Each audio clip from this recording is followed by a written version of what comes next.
Okay, now let's have a slideshow. Ooh, Slideshow from the beginning. All right. Do what thou wilt shall be the whole of the law. Love is the law. Love is the law, love our will. Thank you for coming to today's class at Second Mott. We will be discussing little essays toward truth, and specifically this week we are on laughter, which is the 6th out of the essays.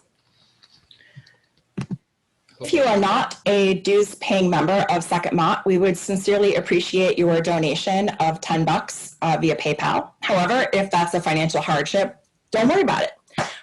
If, however, you're a gazillionaire and you want to give us more money, please don't let us stop you. Right. I start each class with a warning. That is, your mileage may vary. I don't have all the answers, but I really like to pretend I do. But what I really want to communicate with this slide is that nothing that I'm presenting today is gospel.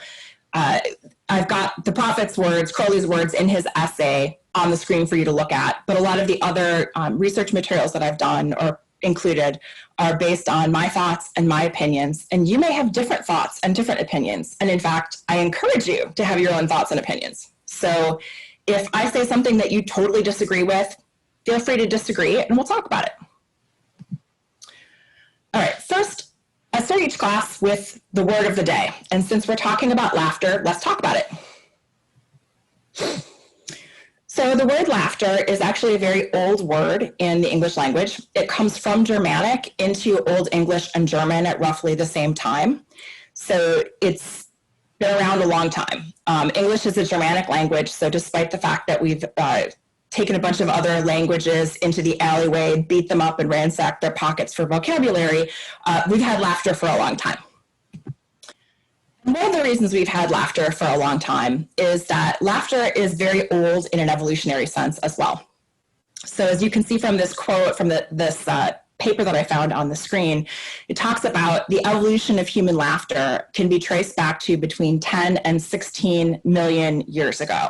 So laughter isn't something that we've recently discovered as we've become cultured or what we like to think of as the modern era. This is something that predates all of the things that we have now that we think make us so much more evolved than the hominids that came before us. I started with the word laugh, and I really like this description. Sorry, I gotta move you guys out of the way, because when I read it out loud, it made me laugh. Just close your eyes for a second and pretend someone is explaining to you what it means to laugh. To laugh is to manifest the combination of bodily phenomena, spasmodic utterance of inarticulate sounds, facial distortion, shaking of the sides, etc., which forms the instinctive expression of mirth or a sense of something ludicrous, and which can also be occasioned by certain physical sensations, especially that produced by tickling. Also, in a transferred sense, it means to have the emotion of mirth, amusement, or scorn, which is expressed by laughing.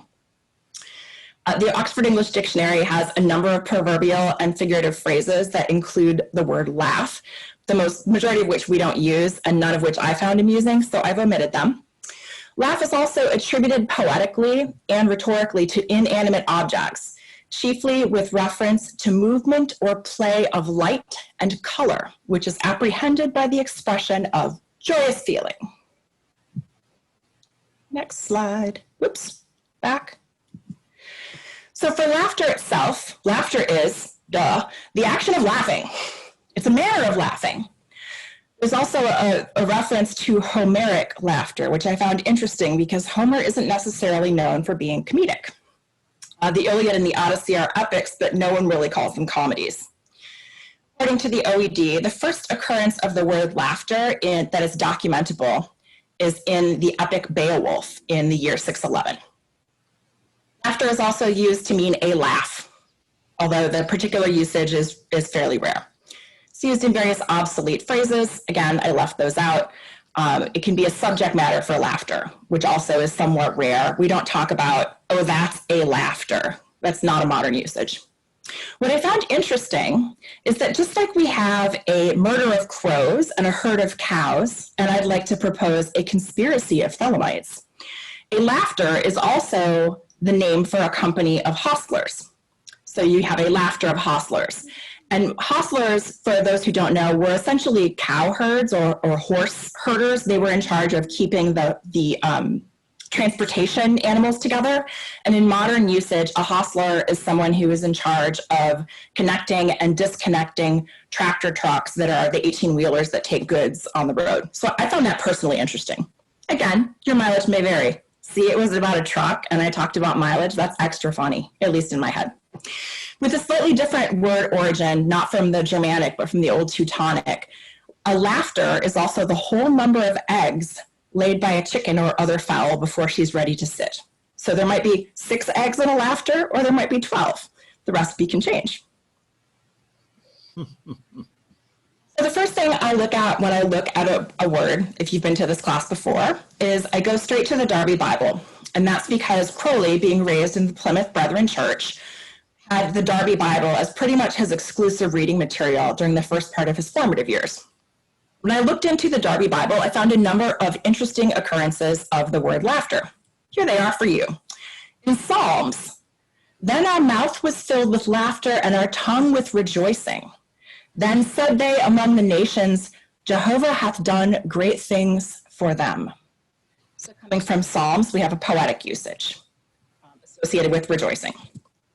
In Proverbs, even in laughter, the heart is sorrowful. And the end of mirth is sadness.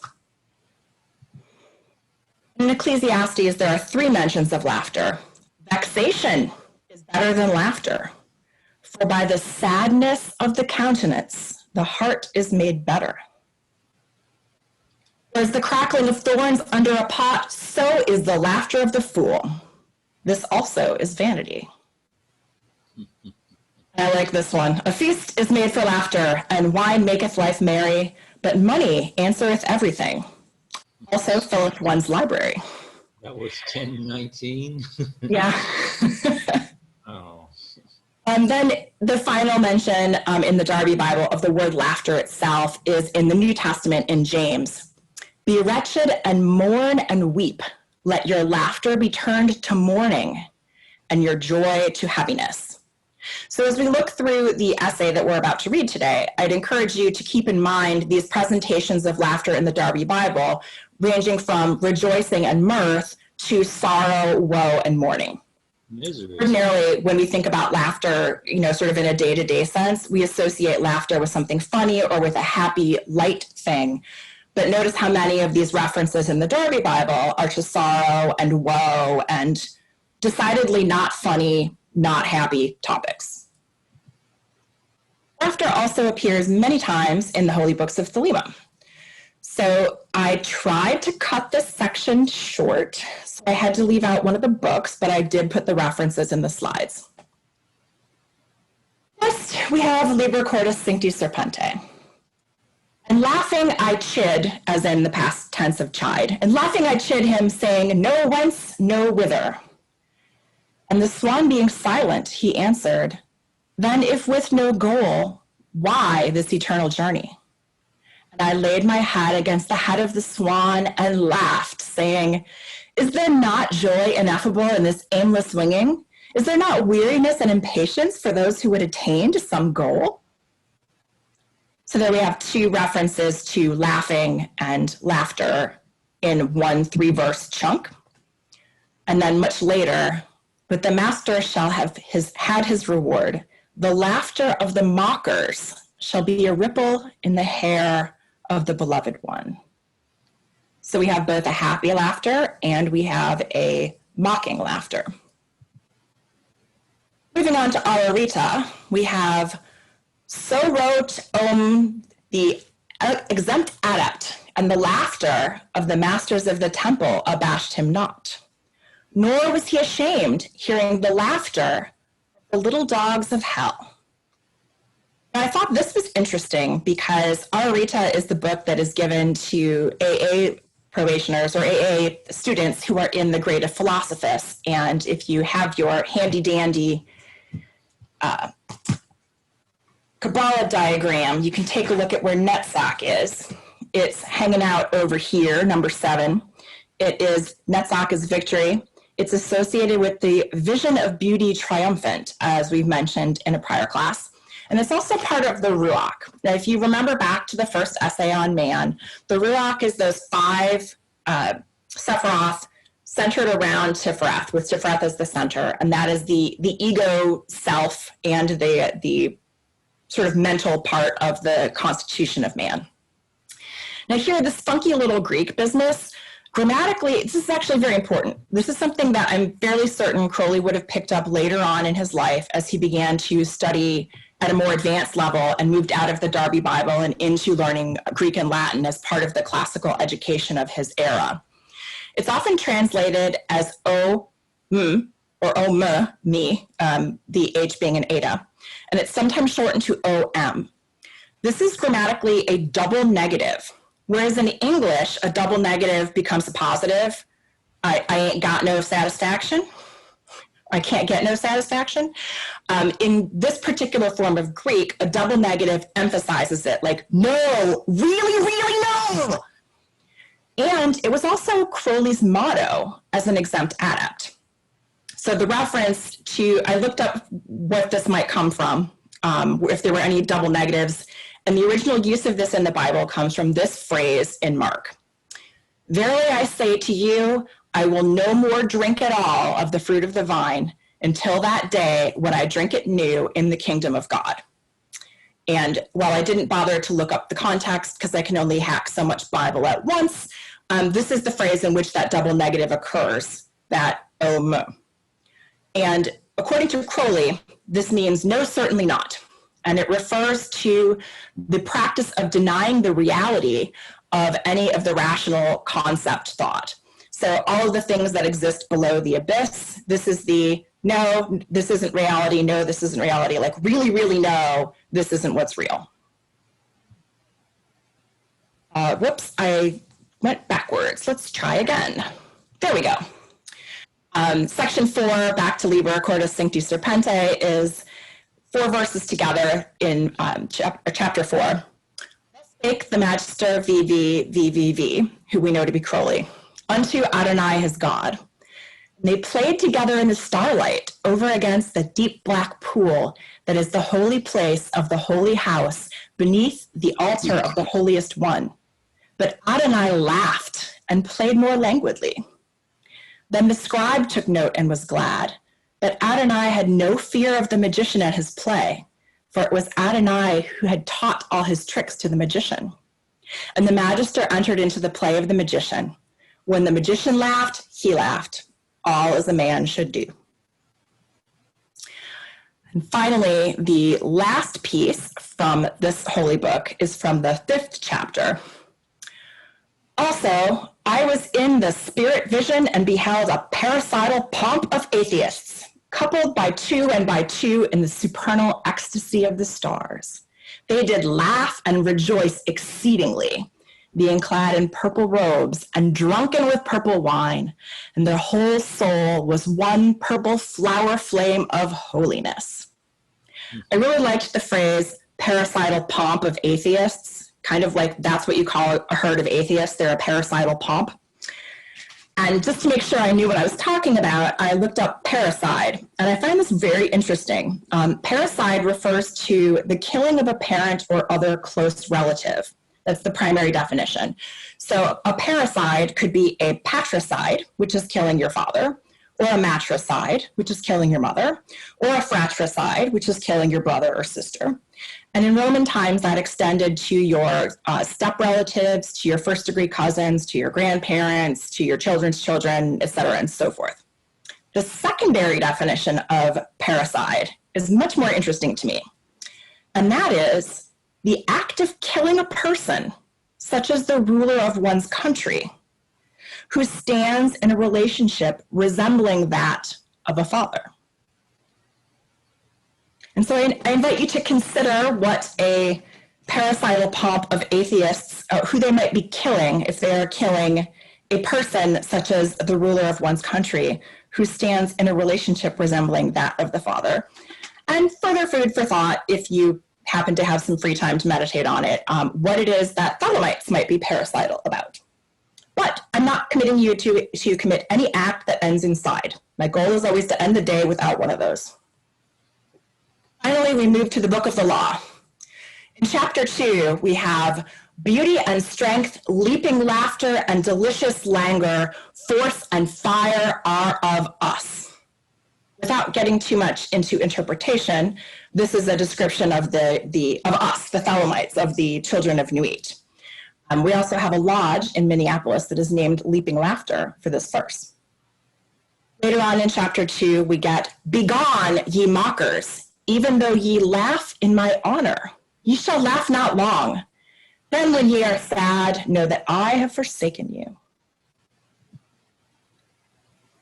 We also have a few mentions of laughter in chapter 3, and I find this interesting because there's no mention of laughter in chapter 1 where we hang out with Nuit, only in chapter 2 with Hadit and chapter 3 with Ra Horaquit. One of my favorite quotes, "Fear not at all. Fear neither men, nor fates, nor gods, nor anything. Money fear not, nor laughter of the folk folly, nor any other power in heaven or upon the earth. Nu is your refuge, as Hadit your light, and I am the strength, force, vigor of your arms." And for those who've attended baptism and confirmation ceremonies within the EGC, you may recognize this verse as it's quoted during one of the rituals that's most commonly used.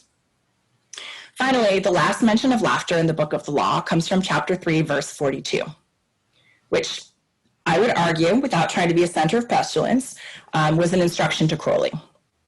"The ordeals thou shalt oversee thyself, save only the blind ones.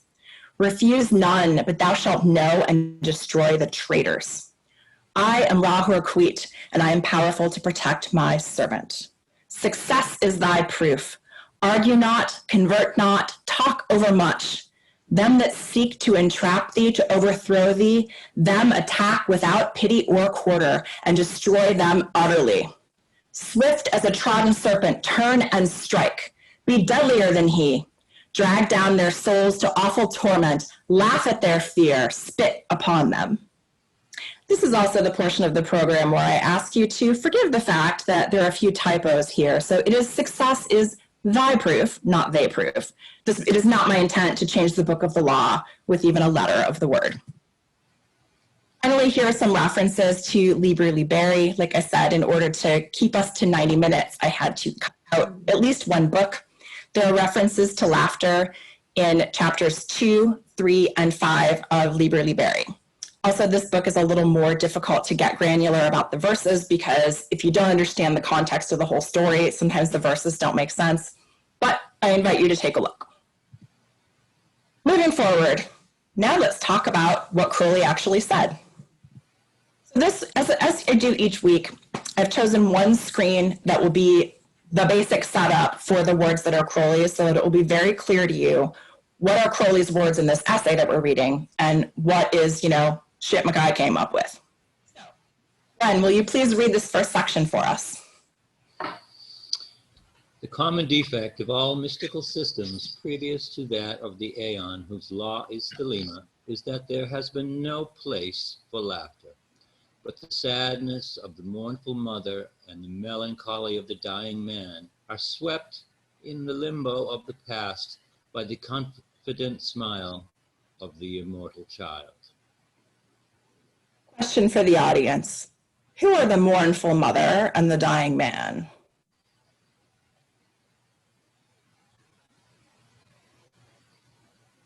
Anyone want to take a stab at it? The melancholy of the dying man.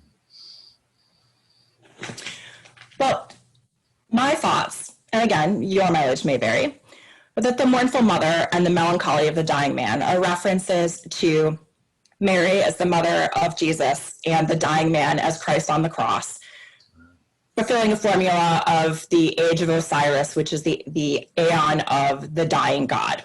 Now that we're done having dying gods, we have the immortal child who is our crowned and conquering Ra Horaquit. Your mileage may vary. Again, these are just my opinions. Glenn, please continue. And there is no vision more critical in the career of the adept of Horus than the universal joke. Wait, what? The universal joke? Is Crowley kidding? Get it? I'm asking if it's a joke. Okay, funnier in my head. But really, let's go down a little rabbit hole.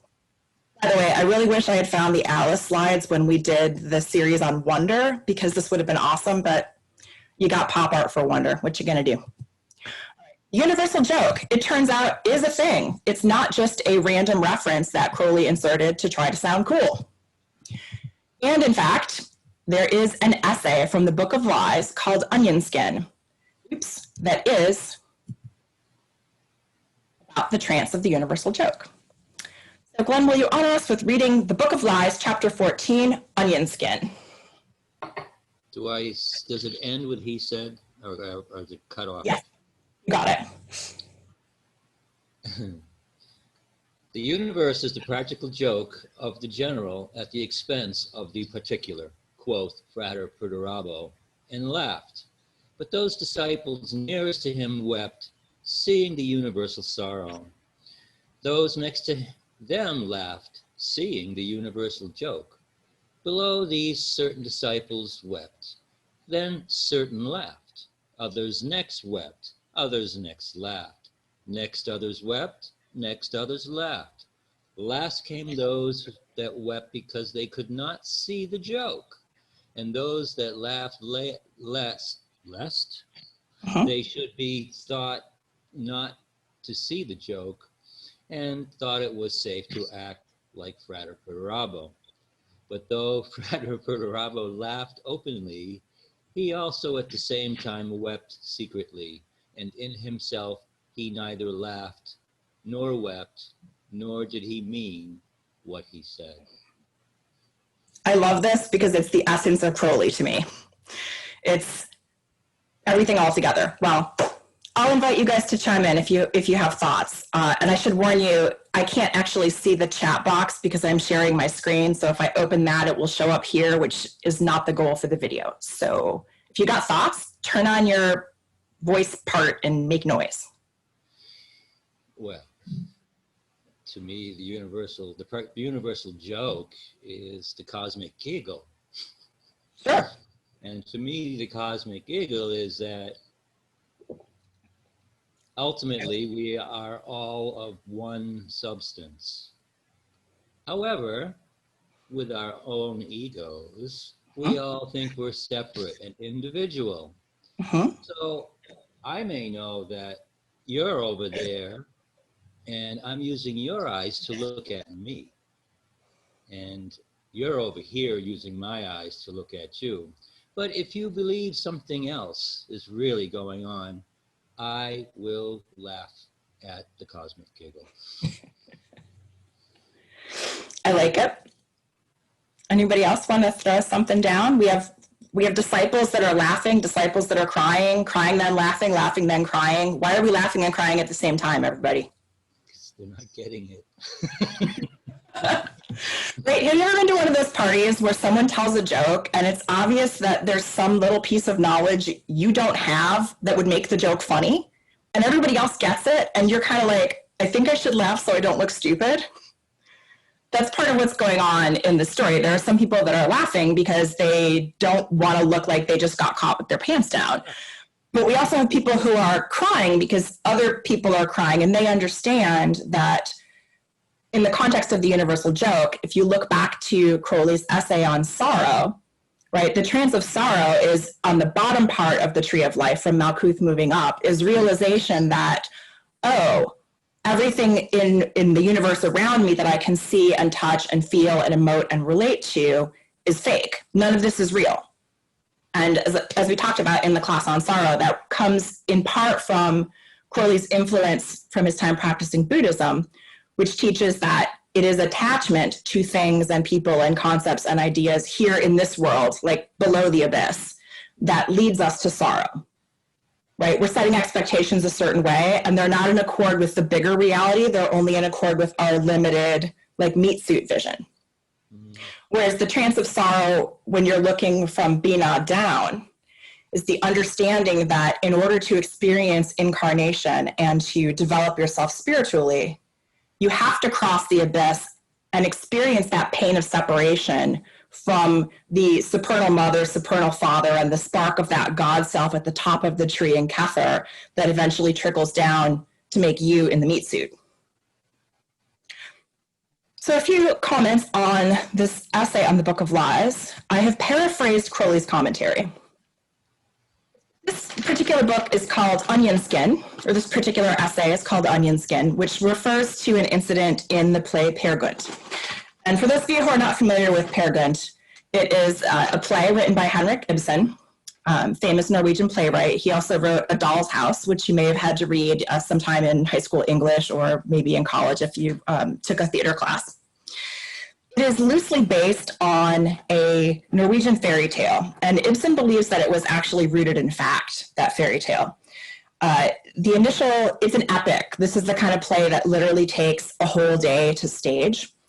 The music was originally written by Edvard Grieg, who is a famous composer. So we had two big deal historical artists working together on the original production.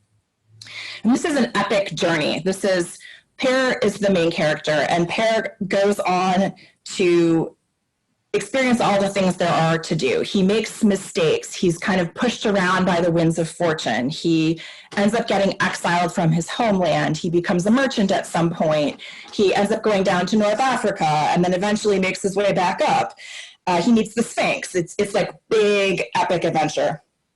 And in this, I think Crowley enjoyed this for a number of reasons. One is, in Peer Gynt, God is referred to as the keeper of all fools. So instead of saying God, the character is called the keeper of all fools. Peer Gynt is also, there's a scene where he's peeling an onion, and he has the onion like in his hands, and he takes off a layer, and he's describing himself as he takes the layer off. So, this layer is this experience, or this layer is this expectation of other people, or this layer is how he feels about himself. Much like in our practice, we're peeling away the exterior elements, the things that we've acquired since coming below the abyss, so that we can reach that center of the onion, that spark, kernel of like, what is the ultimate truth of who I am and what my existence is. Now, Crowley also says the story resembles Dupont's explanation of the game of guessing odd or even from Poe's The Purloined Letter. Now, Crowley likes to show off that he's read all the things there are to read. So this particular story there are 3 detective stories that Edgar Allan Poe wrote featuring a detective named C. Auguste Dupont. And the mystery in this particular case is that a letter has been purloined from the Queen's bedchamber, and it is a letter from her lover. Queens aren't supposed to have lovers, so that was kind of a bad thing. And the minister who was in her suite is supposed to have stolen it, and he is now blackmailing her. But the police can't find the letter. So they come to Dupont and say, can you help us? And he says, write me a check and I'll hand you the letter, because he's already solved the mystery. So the explanation of the game of odds and evens is how he explains to the police how he solved the mystery. And his explanation is about this boy who, odds and evens is like a guessing game, right? And there's a boy playing who determines the intelligence of his opponents and then uses that to predict what their next move is going to be. So in this, the analogy to the letter then is that the police were expecting that the letter would be hidden somewhere very secretive and very clever, because they assumed that the minister had like this elaborate hiding space, but the minister actually hid the letter in plain sight, which is why the police weren't able to find it. So within this particular story, there's the quote that Poe attributes to Seneca, which is nihil sapientiae odiosus argumento. Nothing is more hateful to wisdom than excessive cleverness. So again, right, we have excessive cleverness here. It's kind of self-referential, right? Crowley's being clever in talking about the universal joke, which is funny, but it's also not funny because it's the root of all sorrow. But it's funny and everyone's laughing, but they're also crying. But some people don't get it, so they're laughing, and some people don't get it, so they're crying, and some people do get it, so they're laughing, and some people do get it, so they're crying. All right. In one's advance towards the comprehension of the universe, one radically changes one's point of view. nearly always amounts to a reversal. And according to Crowley, this is the cause of most religious controversies. The first paragraph is Crowley's formulation of his perception of the universal joke, which boils down to all individual existence is tragic, and perception of this fact is the essence of comedy. Crowley refers to two examples. First, he talks about the Mackay of the Euripides. He says this is an example to write a comedy. The Mackay, or also known as the Bacchantes, is a Greek tragedy.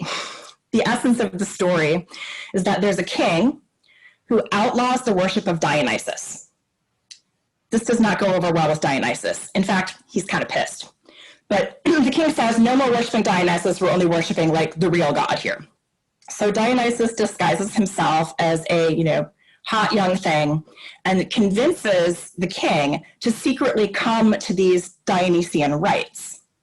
When he gets to the rites, Dionysus unveils himself to his followers and says, this is the man who is outlawing my worship. And then his mother and his aunt, who are Dionysus worshipers, proceed to lead the crowd into tearing him into little itty bitty pieces. Crowley refers to this as a comedy. He also refers to his own play, Household Gods, as pure comedy. And in Household Gods, the characters are a barbarian from Britain, his wife, who is a noble Roman, a servant, a statue of Pan, and a faun. So I thought that was interesting. It's dedicated to Leila Waddell. It was printed in 1912, and there are copies of it available on the internet if you're interested in reading Crowley's short play, The Household Gods. Finally, Crowley ends his commentary on Onion Skin with, the master of the temple sees the opposite perception occurs simultaneously, and that he himself is both beyond and finally realizes the truth as beyond any statement of it. So what's true can't be said, but he said it. So it's funny, but it's sad at the same time. Everybody thoroughly confused now? How about some more essay? One, please. In this trance, he accepts fully the formula of Osiris, and in the act transcends it. The spear of the centurion passes harmlessly through his heart, and the sword of the executioner strikes idly on his neck. He discovers that the tragedy of which so many centuries have made with such a case is but a farce for children's pleasure. Punch is knocked down only to get up grinning with his gay root-toot-toot-to-it. Here we are again. Judy, the beetle, the hangman, and the devil are merely the companions of his playtime.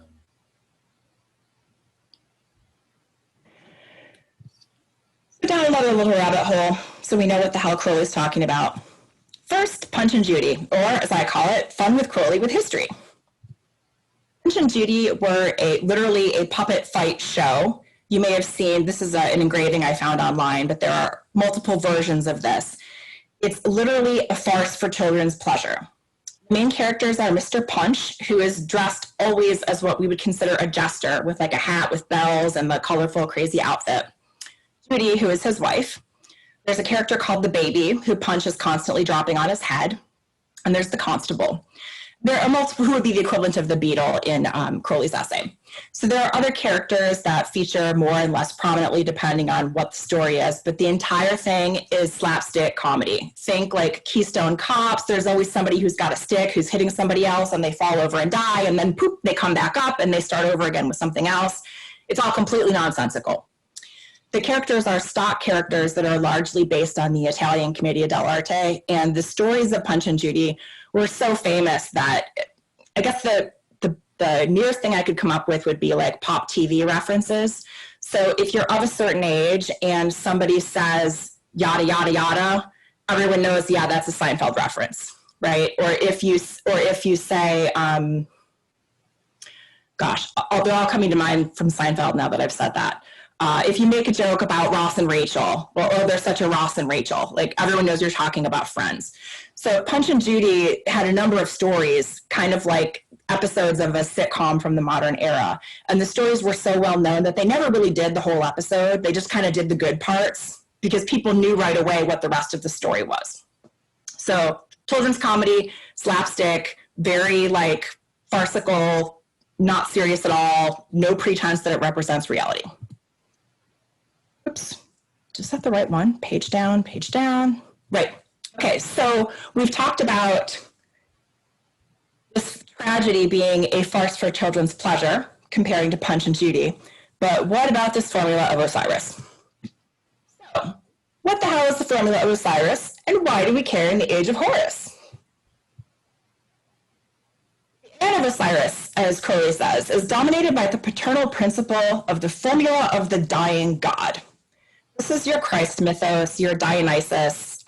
There's any number of gods that follow this same pattern, including Osiris. Basically, God's there, God's good, God gets slain for some reason. Maybe it's to help people, maybe it's not. And then eventually God is resurrected. Poof, rises from the tomb, all the pieces get put back together, whatever the story is. The Aeon of Osiris was characterized by self-sacrifice and submission to a father god. It's always a main father god, never a mother god. In the Heart of the Master, Crowley says, the formula of Osiris, whose word is E-A-O, so that men worshipped man, thinking him subject to death, and his victory dependent upon resurrection. Even so conceived they of the sun as slain and reborn with every day and every year. Crowley also describes this in the Equinox of the Gods, the Aeon of Osiris being the second Aeon. The second Aeon is of suffering and death. The spiritual strives to ignore the material. Christianity and all cognate religions worship death, glorify suffering, and deify corpses. If you think about this, it's literally true. These religions are worshiping the idea of a dying God who's going to save you, right? They glorify suffering because Christ has to suffer to save you from your sins, and they literally deify the corpse. In communion, the wafer that you take is the body of Christ in a Christian church. So again, all this comes to the formula of Osiris, E-A-O, comes from this age of the dying God. So why do we care?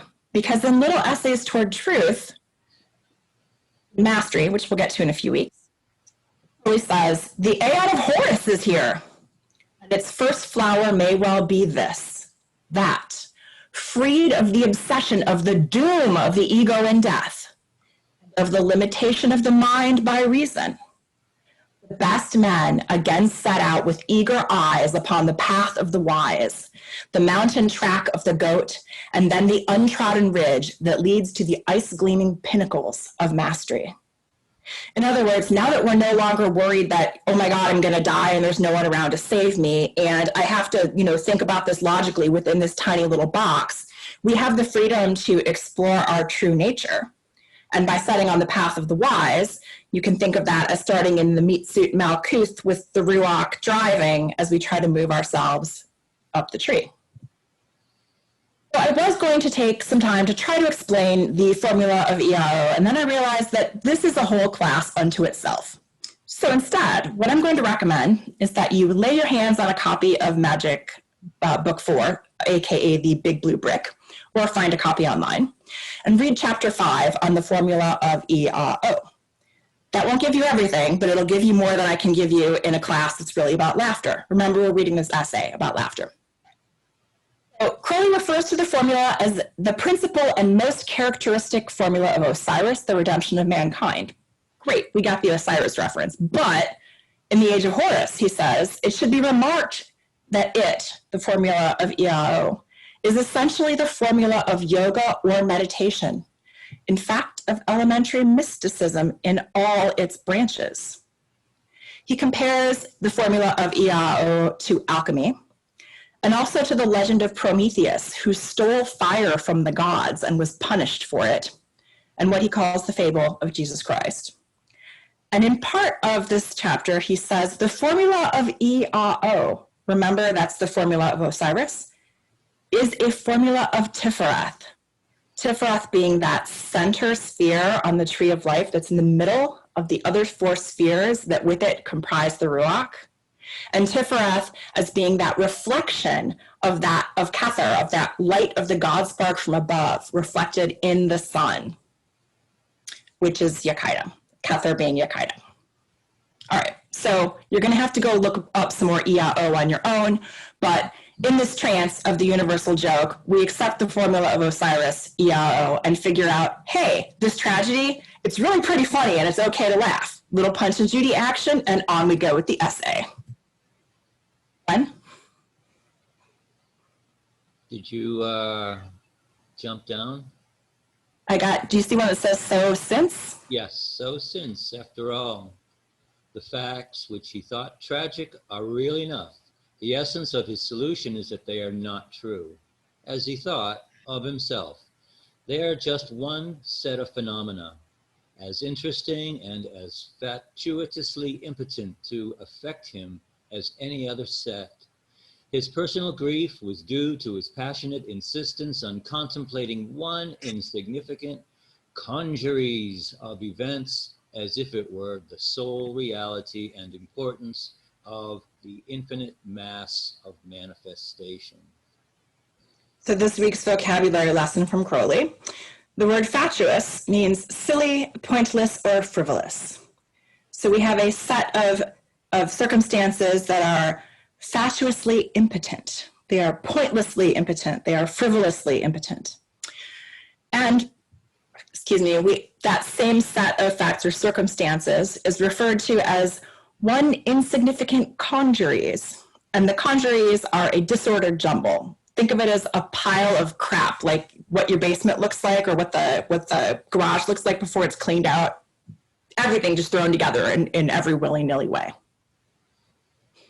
So Crowley's essentially following up on the last piece, or on what he just said, that what we thought was tragedy, we realize is actually really freaking funny. It's a joke. And since we thought that they were so important back then, but now we realize they're trivial and not. It's one potential way of being. Because remember, above the abyss, everything is true and everything is not true. And there's a different kind of non-logic that applies to reality. So we're on our way up. Thoughts, questions, complaints so far? It smacks of Buddhism. Doesn't it? Yes, it does. It makes sense because, Crowley was a practicing Buddhist when he received the Book of the Law, right, in 1904. And this is only written 12 years later. Yep, I'm very well aware. And in fact, at this stage of the game, I can see it. I see it everywhere in all his works. Mm-hmm. Absolutely. And you're going to see more of it because there's more of it in this essay. But I think he took Buddhism and then he took Gnosticism and, he merged a few of his journeys. He did. The Kabbalah. Will you take us to the next slide? It is thus that the perception of the universal joke leads directly to an understanding of the idea of self as conterminous with the universe, and at the same time with it, creator of it and aloof from it, which triune state is, as is well known, one of the most necessary stages of samadhi. It is the culmination of one of the two most important chapters of the Bhagavad Gita. So what we have here is Crowley telling us that once we realize the universal joke, we have essentially left logic behind. And now we have this triune state, right? I am the universe. The universe is me. I am the creator of the universe.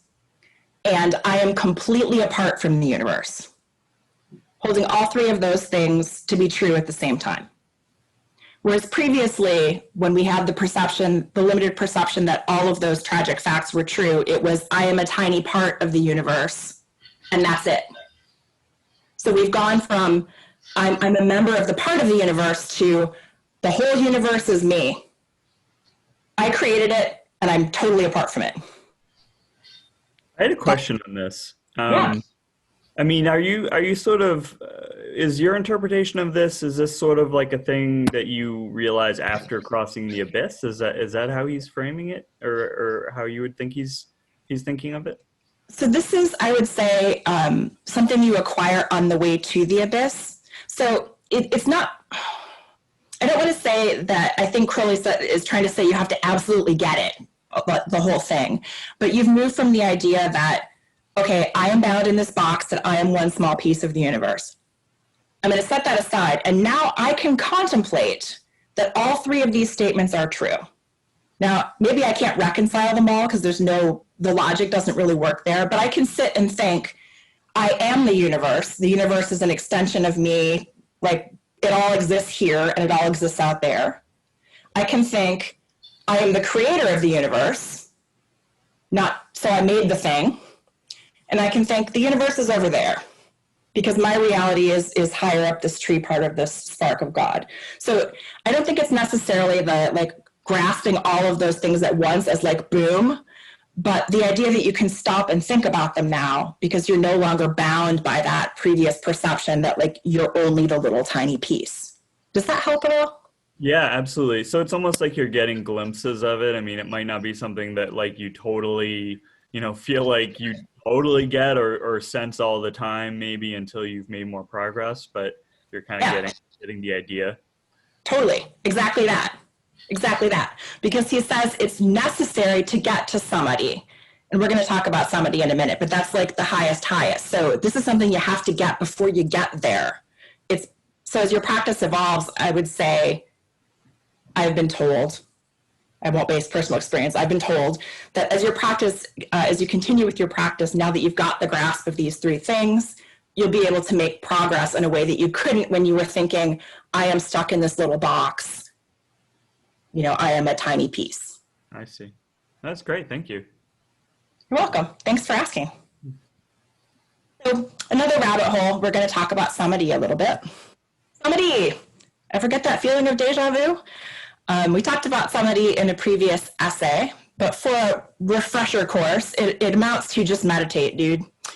The short, cheap Britannica definition of samadhi is that it is the highest state of mental concentration a person can achieve while still living here in a meat suit on our plane. It's a very old word. I wouldn't say concentration is the best word. I think the problem is that this term originated in Sanskrit, and in Sanskrit, words are much more nuanced than they are in English. And so in English, we kind of grasp for what the best word might be, and concentration is what the cheap and dirty dictionary came up with. The word was first used in the Maitri Upanishad in the early 4th century BCE. So it's a really, really old word. And if you're familiar with other systems, it's also referred to as nirvana in Buddhism, or as kaivalya, also sometimes samadhi in Patanjali's yoga, which is the Raja Yoga or Ashtanga Yoga system, or nirvikalpa in the old Vedantic system.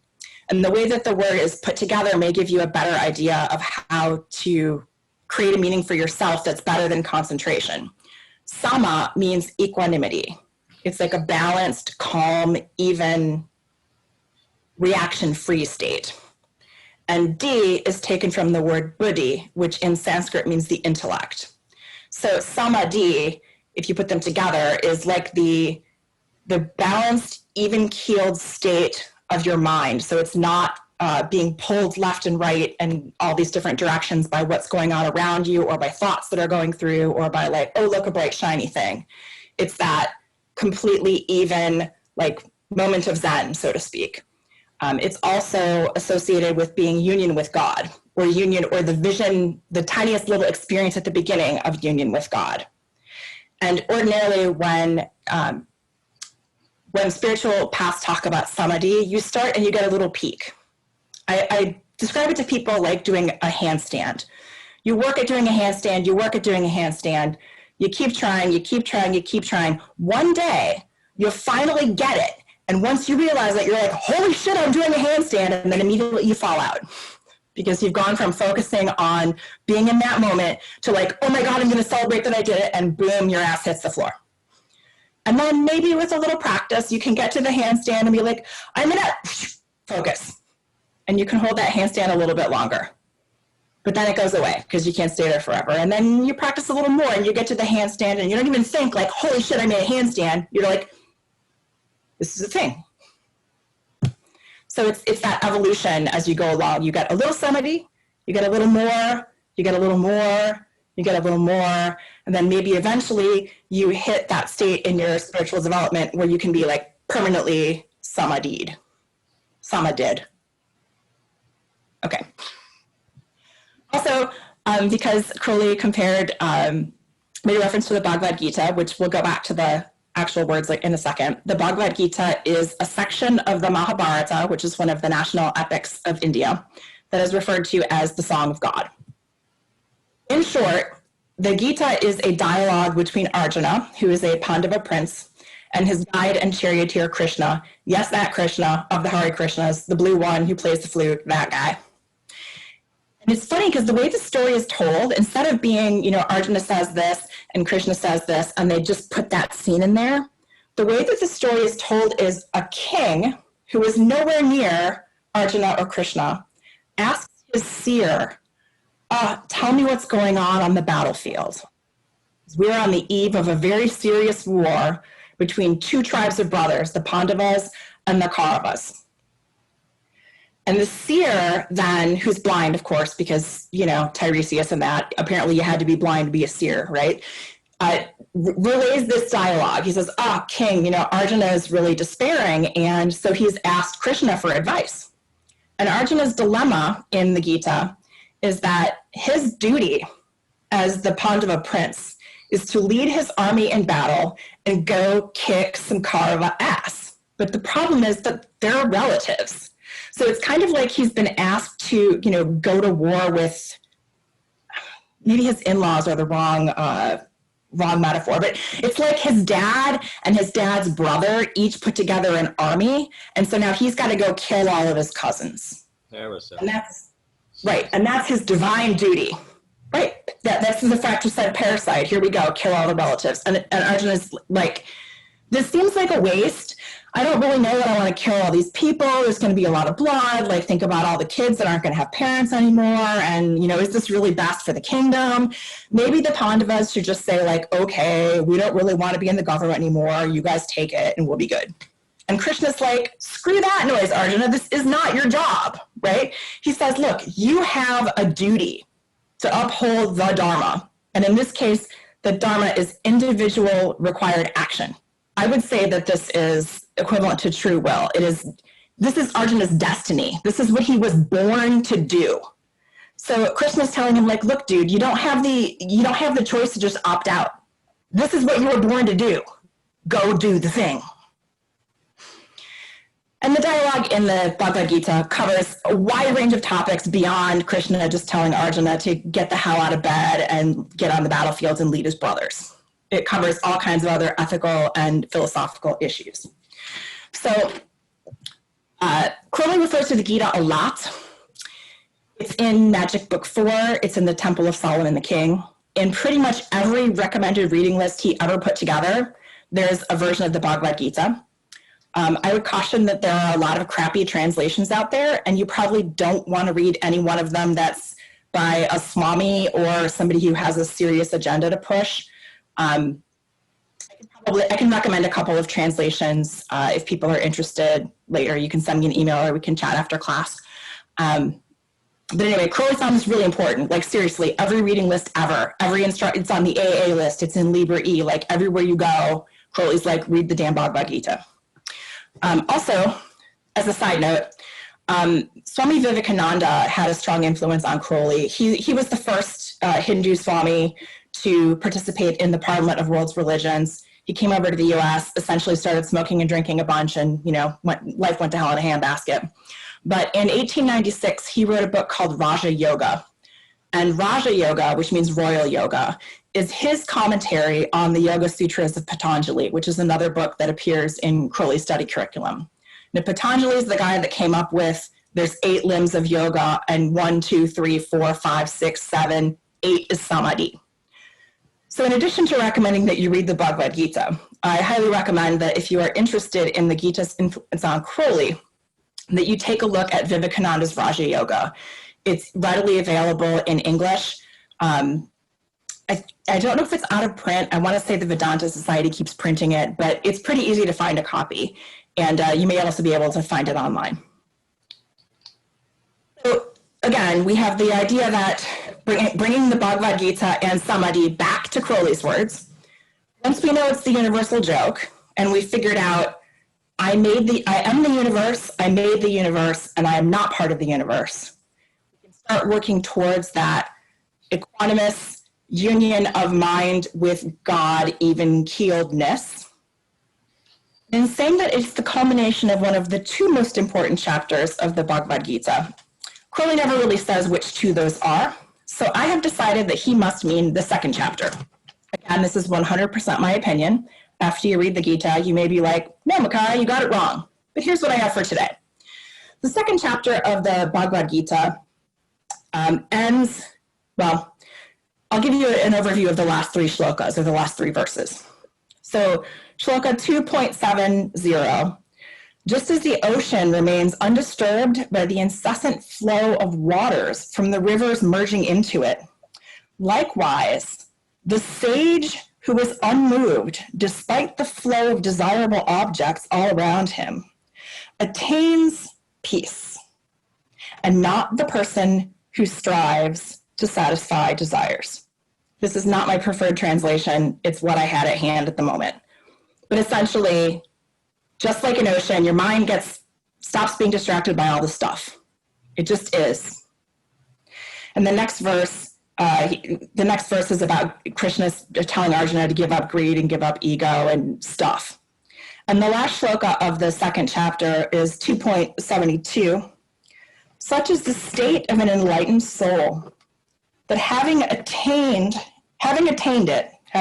this samadhi essentially, one is never again devolved, being established in the consciousness even of the hour of death, one is liberated from the circle of life and of death, the cycle of life and of death, and involves the supreme abode of God. So essentially, the second chapter of the Bhagavad Gita ends with get your mind right, which translates to that equanimous mind of samadhi.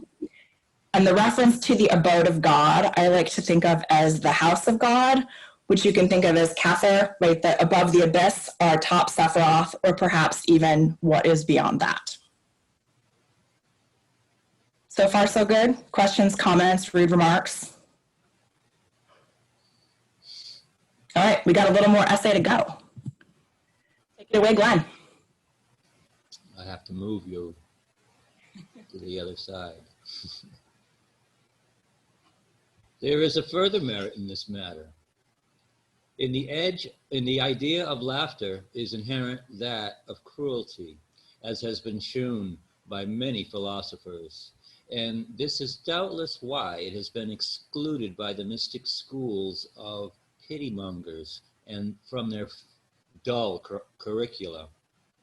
The only answer is to shrug the shoulders in humorous contempt, for on this rock and no other have all their brave barks foundered one by one amid the anerithmon galasma of ocean.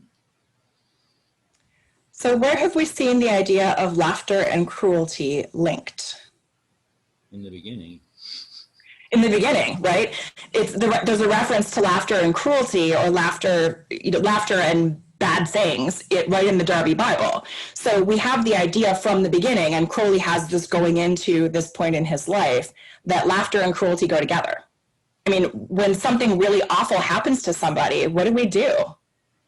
We point and laugh. I mean, shoot, look at Fiddler on the Roof, right? This poor guy works hard his whole life, gets 4 daughters, no sons. One of them like essentially elopes and runs off with a dude who's not a believer, right? Another one rejects the guy that he's picked for her to marry and marries somebody else. And then in the end, the Russians come in and ruin the wedding. And then in the end, they all get kicked out and have to leave behind everything they've ever known. And what do? We make it into a musical comedy. That's literally what we did. So cruelty and laughter, you might not think of them as going together, but they absolutely do. Now, this weird little Greek phrase, I was like, amerithmon gelasma. I don't speak Greek, so I'm sure, don't worry about my pronunciation. But Crowley calls it multitudinous laughter, but it's also been translated as countless smiles. So I like the idea of laughter because he's in an essay about laughter, but I like the idea about smiles because of, side note, a bunch of research I did on a certain smile that appears on Greek statues that's the same smile across an entire era of sculpture. Anyway, this is a reference to a play by Aeschylus called Prometheus Bound, which I'm sure Crowley would call a comedy, but which we refer to classically as a tragedy. Prometheus, as you may remember, was a mortal who dared to steal fire and thwart Zeus's plans to basically obliterate humanity. So he has to get punished. And as the gods tended to do back in those days, they decided to chain him to a rock. You may recall from the myth of Andromeda that they also chained Andromeda to a rock to punish her for her misdeeds. So Prometheus is chained to a rock, and his punishment is that every day a bunch of hungry birds of prey are going to come eat his liver. And it's going to be agonizing and terrible and tormenting. And every night, his liver will grow back so that they can repeat the experience the next day. So the reference comes from this particular portion of Prometheus Bound. O you heavenly skies and swift-winged winds. Oh, and I should mention, he's already chained to the rock when he's saying this. Heavenly skies and swift-winged winds, you river springs, you countless smiling waves on ocean seas, and earth, you mother of all, and you as well, the all-seeing circle of the celestial sun, I summon you to see what I, a god, am suffering at the hands of gods. So the reference here is that Prometheus is invoking the ocean to come be a witness to his torment at the hands of other gods. And would you read the next section, please? Nature is full of cruelty. Its highest points of joy and victory are marked by laughter. It is the true physiological explosion and relaxation which produces it. Notably, such drugs as cannabis indica and anhalonium luini, which do actually loosen the girders of the soul, which give her breathing, cause immediate laughter as one of their most characteristic effects. You may recognize cannabis as another word for marijuana, and as we all know, in addition to the munchies, people laugh when they're stoned. I didn't know what anhalonium luini is. It turns out that's the botanical name, Crowley showing off again, for peyote. And apparently peyote also makes you laugh. Who knew? Not me. But wait, there's more. What is this loosen the girders of the soul business? I was like, Crowley's got to be quote. I mean, he has it in quotes. He's quoting something, but he's not bothering to tell us what. And this always causes me to go dig and see what's he really talking about. It turns out that this is a reference to the Chaldean oracles of Zoroaster. And if you were around for the first class, Crowley referred to little essays of truth as a species of commentary on the oracles of Zoroaster. So the particular line is, the girders of the soul, which give her breathing, are easy to be unloosened. Clearly, if all you got to do is smoke a little pot, it's probably true. All right, Glenn, what do we got next? Oh, the huge, wholesome contempt for the limiting self, which springs from the sense of gargantuan disproportion perceived by this laughter. Truly it slays, with jolliest cannibal rebels, that sour, black-coated missionary, the serious ego, and plumps him into the pot. The voice of civilization, the messenger of the white man's God, bubble, bubble, bubble, throw in another handful of sage, brother, and the sweet-smelling smoke rises and veils with exquisite, shy seduction the shameless bodies of the stars. I love this image of making an ego stew. Like, you throw the ego in the pot, you throw everything else in, you set it all on fire. But I wanted to point out that Crowley could have chosen a word besides gargantuan.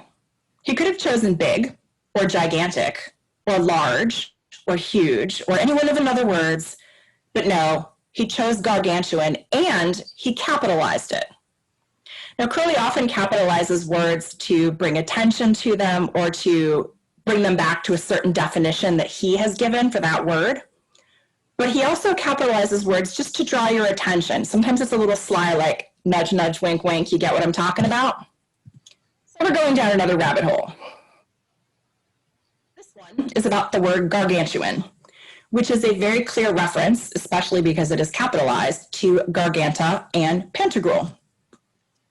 The Lives of Garganta and Pantagruel were written by Francis Rabelais, who, as you may know, is a saint of the Ecclesia Gnostica Catholica, and who is recognized in the collects in the Invocation of Saints during the Gnostic Mass. Rabelais wrote 5 novels about Gargantua, who's a giant, and his son, who's also a giant, named Pantagruel. These particular works are described as erudite, amusing, extravagant, vulgar, satirical, filled with wordplay, and carnivalesque in the sense of a traditional European carnival where identity is fluid and time doesn't matter or move in an episodic way. In other words, everything Rabelais wrote, Crowley was all about. Rabelais has been compared to Shakespeare and James Joyce, both of whom also borrowed some work from Rabelais. So if you do research on Rabelais and Shakespeare, you'll see Shakespeare referring to Rabelais while writing in a style while quoting his material, which is kind of fun. Same thing with Joyce, although, man, I could never get through Ulysses. Oh my God. If anybody wants to school me on what the heck that book is about, we can have a class another day. Anyway, the Lives of Gargantua and Pantagruel were censored by the Sorbonne, which is the premier French university, which probably just made it that much sexier to Crowley. And one of the quotes describing the plot, I loved this: "Through subterfuge, might, and urine, the besieged city is relieved." So you can get an idea of why the Sorbonne might not want people thinking of this as like literature. Gargantua is the king of the Dipsodes, who are a race of giants. And in one of the episodes, he is kidnapped by Morgan Le Fay and taken to Fairyland. Yes, that Morgan Le Fay. Gargantua is intelligent, but then he's schooled by a tutor who turns him into a fool, and he has to be re-educated.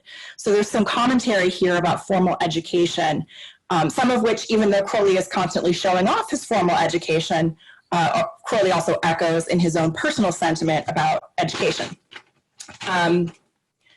Also wanted to mention, I have a note here somewhere. What did I do with it? Oh, fun fact. There's a character in the Lives of Garganta and Pantagruel who is called Pan-Urge. Now, that's 2 words put together. Pan, like the goat god, and urge, which you all know what an urge is, right? So we have Pan-Urge. It can also be seen, given that the word pan means everything, like Pangaea is the continent that was everything, or Pangea, whatever.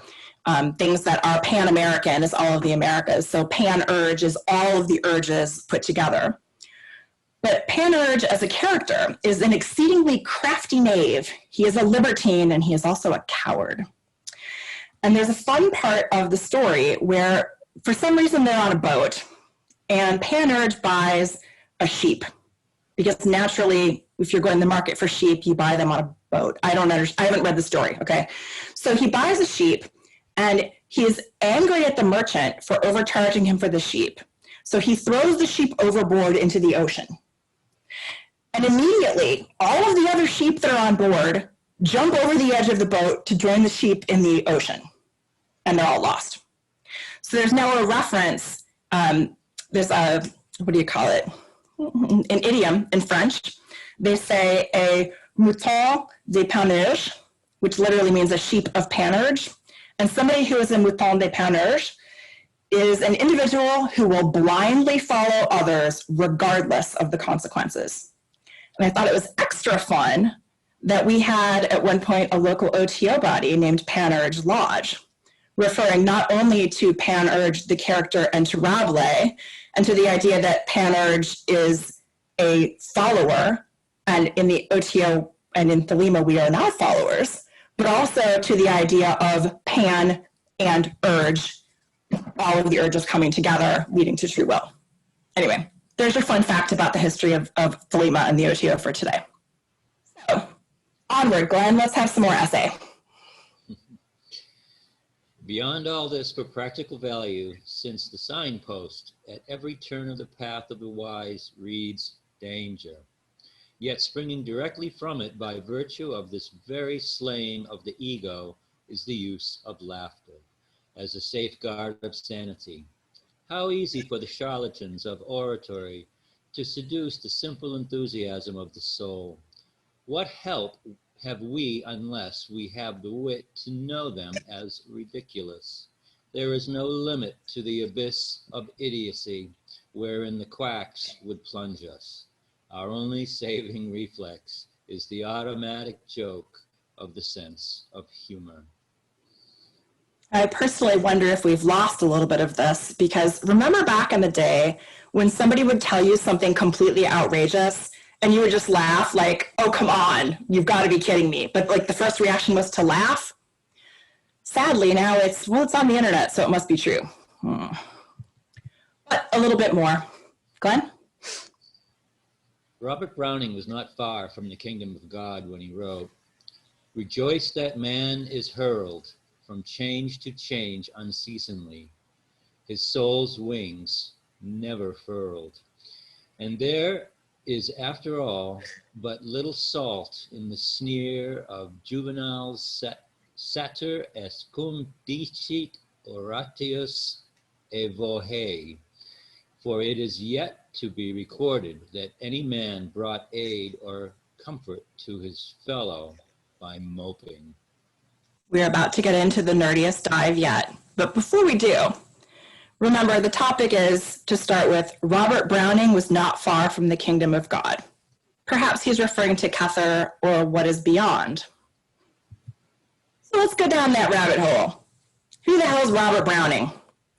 He's an English poet who Crowley greatly admired. He was born in 1812 and died in 1889, so Crowley had the opportunity to study him a little bit while he was alive, which other people did. Browning was a poet, a playwright, and a master of the dramatic monologue. His poems are known for irony, dark humor, social commentary, challenging vocabulary. Again, more of the stuff that Crowley loved, as evidenced by his own writings. Browning wrote a poem about Paracelsus, who is considered one of the founders of alchemy. He was also married to Elizabeth Barrett Browning for a couple of years. You may have heard of her. She's also a very famous poet. I love that Browning societies were formed to study his work while he was still alive. Like in the late 1800s, you didn't study living authors because those, you studied the classics. You studied dead guys. He also influenced pretty much all the important writers that you can think of. Jorge Luis Borges is one of my favorites, so I think that's kind of fun. But I also like that he had influence on Stephen King as well. The particular section that Crowley quotes is from a poem called James Lee's Wife. And this is in a work by Robert Browning that's called Dramatis Personae. Now, a dramatis personae is the list of the cast of characters in a play. It literally means the people of the drama. So at the beginning of a play, when you're reading it, it's like the characters are, that listing is the dramatis personae. And the quote comes from relatively late in the poem. And notice that Crowley only chooses a few lines out of the stanza, not the whole thing. Now, I think it's really interesting that he chose this particular poem, not just because he admires Browning, but because of what this poem is about. So I sort of smooshed together a bunch of ideas of some others on this particular poem. Browning is creating his character, who is James Lee's wife. We never learn her name. She is James Lee's wife. She is defined completely by her affiliation or her marriage to James Lee. Now, much of the poem talks about the failure of her marriage, and as near as I can tell from some derivative stories, James Lee takes up with the milkmaid and runs away for a while, and she's essentially gone while he's having this fling, and then he comes back. But she can't figure out why her marriage failed, and part of the poem illustrates that the marriage failed because of her personality and how she sees the world. She is passive. And think about who else these terms might describe in Crowley's mind. Passive, excessively dependent on her husband. She feels powerless, and she attributes power to everything outside of herself. She wants to retain her husband, that thing she depends on. She's like spending the whole poem trying to get him back, or wondering how she can get him back, or what happened. She's grasping and possessive, like her husband is her identity. Her sense of powerlessness just gets more and more intense as she's almost like entrapped and suffocated by this identity as an appendage to another being. She uses her highly idealized version of love, which is illustrated by biblical references, to validate her need, to be totally absorbed in, and to absorb her husband. She has no individual identity or individual will. In other words, James Lee's wife, nameless, is the ultimate anti-Thelemite. So I find it interesting that Crowley says that Browning was close to the kingdom of God, and then quotes a line from a poem that is told from the point of view of somebody who essentially has no self and has no true will and has given all of her power away. The exact opposite of what we are called to do by do what thou wilt. So here we are back to the lines that he quoted. Rejoice that man is hurled from change to change unceasing, his soul's wings never unfurled. And in a way, this is a description of the wife herself. She's just a victim of her circumstances. She has no power. She doesn't even know she has wings to unfurl. So, we got Browning, we got Lee's wife. What's up with this business about Sacer est cum dicit Horatius Evoe? I had to find out. So, Juvenal was a Roman poet from the late 1st and early 2nd century. Apparently, he said, Sacer est cum dicit Horatius Evoe, and that translates pretty literally to Horace, when he cried Evoe, was well fed. Now, Horace was another Roman poet who had lived for some years around the same time that Juvenal did. Evoe does not have an English translation. It's an interjection like, hooray, or like, woo, hallelujah, preach. It is the Bacchanalian exclamation. So think of all of these followers of Dionysus running around, in ecstasy, yelling Evoe. This is also not the first reference to Dionysus in this essay, by the way. Now, it's also possible that Crowley didn't take this from Horace, but took it from this French poet Boileau, who was greatly influenced by Horace. And the idea here, by saying Horace, when he cried Evoe, was well fed, Juvenal was criticizing Horace and saying, look, Horace sucked so much that he couldn't make a living off of his own work. He had to have patrons. So his belly was full when he was writing, right? He was not, working to earn his dinner. But when you come back to the way that Crowley quoted it, right, he says, for it is yet to be recorded that any man brought aid or comfort to his fellow by moping. So is the reference to Horace being well fed that he was essentially, like, his belly was full and he was bribed to shout Evoe and produce his poetry? Or is it that in producing his poetry, which was very uplifting, that is what brought aid and comfort to his fellows? Like, who is giving the aid and who is receiving the aid? Your mileage may vary. I'm not sure I know. We're almost to the end. Glenn? No, the universal joke, though it be not a true trance, is most assuredly a means of grace, and so often proves the chief ingredient of the universal solvent. My question was, what does Crowley mean by grace? Because in the Mass of the Phoenix, after you take communion, you say, there is no grace, there is no law, there is one will, or there is one law, do what thou wilt.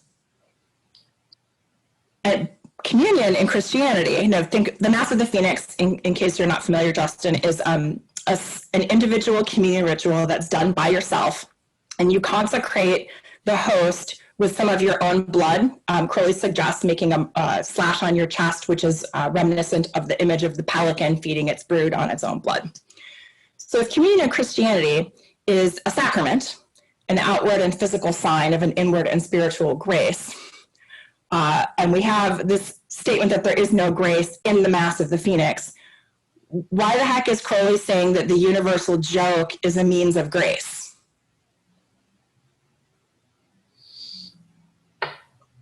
Something to meditate on, maybe. Well, it's understanding, and the understanding, it comes from grace. I say gratitude is the success, is the proof there. Fair enough. And then I wondered, okay, so laughter is often the chief ingredient of the universal solvent. Is that booze? Is that specifically absinthe? Like, what's up with that? Again, I have no answers. Your mileage may vary. But we really do only have a tiny little bit left in this essay.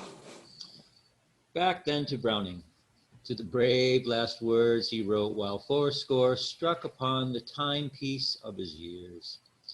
Great the unseen with a cheer, bid him forward, breast and back as either should be. Strive and thrive, cry speed, fight on, fare ever, there as here. Amen. Where the world understood, ye would see it was good, a dance to a delicate measure. Now the first part, as we go down the rabbit hole again, let's go back to Browning. Is it live or is it Memorex? I already know who Browning is. This chunk comes from a poem called Epilogue. An epilogue is typically like the last little bit or the postscript to a story. So I'll leave to you to decide what the subject of this poem is. Browning's Epilogue. At the midnight in the silence of the sleep time, when you set your fancies free, will they pass to where by death fools think imprisoned? Lo, he lies who once so loved you, whom you loved so. Pity me? Oh, to love so, be so loved, yet so mistaken.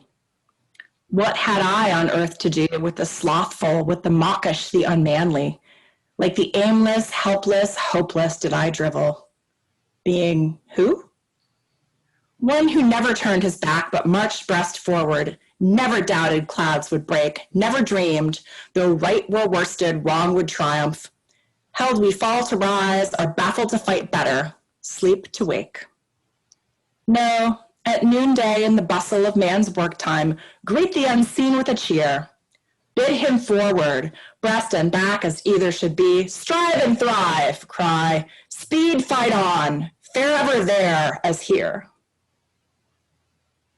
And curiously, the next piece is not Browning, right? So if you look back, we have two little pieces of a poem here. Greet the unseen with a cheer, amen, where the world understood. Now the way Crowley introduced this, he's attributing all of this to Browning. However, Browning stops with here. Instead, Crowley quotes himself, because that's what he does. This business, were the world understood, ye would see it good, a dance to a delicate measure, is a quote from Crowley's play Orpheus. This was meant to be his crowning work as a poet, but it was kind of a flop. The basic story is that Orpheus, who is the son of the god Apollo and the muse Calliope, marries a woman named Eurydice. And there are various versions of the story. Eurydice dies, and Orpheus is super bummed out. Now, Orpheus, being the son of Apollo, is very, very gifted musically because Apollo, who's god of the sun, is also god of music. And, Orpheus has a muse for his mom. So Orpheus decides that he is going to try to get his wife back. So he plays his lyre, which is like a harp, and he goes down to the underworld and he plays music, and Hades is like, hey, what's that sound? And so Hades goes running over and is like, Orpheus, what you doing? Like, you can't be here. You're not dead. And Orpheus says, hey, Hades, look, I just want to take Eurydice back home. Like, I'm dying over here. I really miss my wife. Like, I got to have her back. And Hades thinks about it, and he's like, okay, tell you what. You keep playing music, and I'll let you take Eurydice home with you. But she's got to walk behind you, and you can't turn around and look until after you've left the underworld. So Orpheus, thinking this sounds like a good deal, is like, right on, Hades, we got a deal. So he starts playing his lute, and he starts walking towards the exit to the caves of the underworld. And there's a whole long, complicated story about what that looks like at this time. But for our purposes, he's on his way out. And he's playing music and he's playing music. And he starts to think, you know, what if Hades is pulling one over on me? Like, what if he's not really sending the real Eurydice home? What if he's sending just her shade? What if he's sending like a photocopy, right? Like not the real thing. And so just as he's about to exit the cave, he finally can't stand the doubt any longer. And he turns around, sees that it really is Eurydice, but now he's broken his deal with Hades and poof, she's gone forever. Don't doubt. That's the moral of the story. So we end with, where the world understood ye would see it was good, a dance to a delicate measure. Now on to the last. This really is the last piece. Glenn, would you take it away? Aye. Let us end with that most sudden, surprising word of a certain angel in the vision and the voice, who left the seer lapsed in his solemn trance with the gay laughing phrase, but I go dancing. The tables of the law, bah, solvantur tabulae, risu. So the angel that Crowley is referring to is Babylon. And this particular section of the vision and the voice, he says, and I took her hand and kissed it, and I say to her, am I not nearly purged of the iniquity of my forefathers? And at this point, Crowley's recognizing that he's essentially been programmed during his upbringing, and so he still has these thoughts and ideas and concepts that he doesn't believe, but they're kind of stuck. Like he can't fully get rid of them. With that, she bends down and kisses me on the mouth and says, yet a little, and on thy left arm shalt thou carry a man-child, who Crowley interprets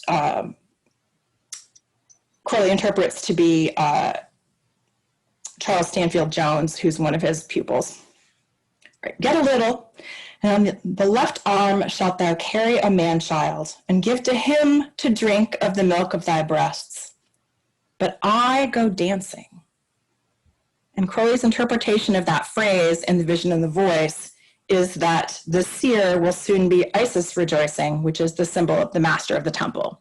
So this, but I go dancing, is an indicator to him that he is about to attain to a higher grade magically. The tables of the law, that's a reference to the 10 Commandments that were written on 2 tablets, 2 tables. And the Latin solvantur tabulae risu, which I see that I have a typo in there, literally means let the tables be broken with laughter. So this image, or this essay on laughter, starts, oops, sorry, my book is in pieces. Starts with the common defect of all mystical systems previous to that of the aeon whose law is thelema is that there has been no place for laughter. And it ends on a note of taking the tablets the 10 Commandments are written on and breaking them with laughter as we move into the aeon of Horus. Questions, comments, observations, thoughts? Brava, brava. So I looked at a whole bunch of stuff. Just in case you care, I used the Oxford English Dictionary as my main dictionary reference, the Darby Bible, obviously, Oxford Languages website for etymology. Wikipedia is your friend when you need the quick and dirty on something Crowley refers to that you don't know what it is. And I also looked at the Princeton Handbook of Poetic Terms, which came up in the references to Aeschylus and the smiling waves or laughing waves. Crowley, in addition to little essays toward truth, which he tends to sprinkle little references. So there was one to mastery, which is a future essay. And then we had a throwbacks to sorrow, which is a prior essay. We also talked about the Book of Lies, the Heart of the Master, the Holy Books of Thelema, his work Orpheus, and Magic Book 4. Literarily, we looked at Aeschylus, Prometheus Bound, and Robert Browning, James Lee's wife. And from the providence of Google, which is my favorite way to find things I didn't know I needed, the article I opened with about the evolutionary roots of laughter and a commentary on Browning's poem on James Lee's wife, which is called Browning's James Lee's Wife, A Study in Neurotic Love. Neurotic, not erotic, neurotic.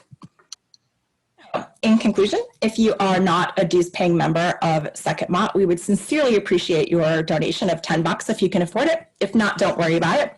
Thanks for coming. We'll be taking up the next essay in about a month. And I've enjoyed talking about little essays toward truth laughter with you. So I'm going to hit stop on the screen share and then on the recording. And then if you want to chat, we can chat. So screen share. Whoop, let's see. Stop screen share. Good. Stop recording.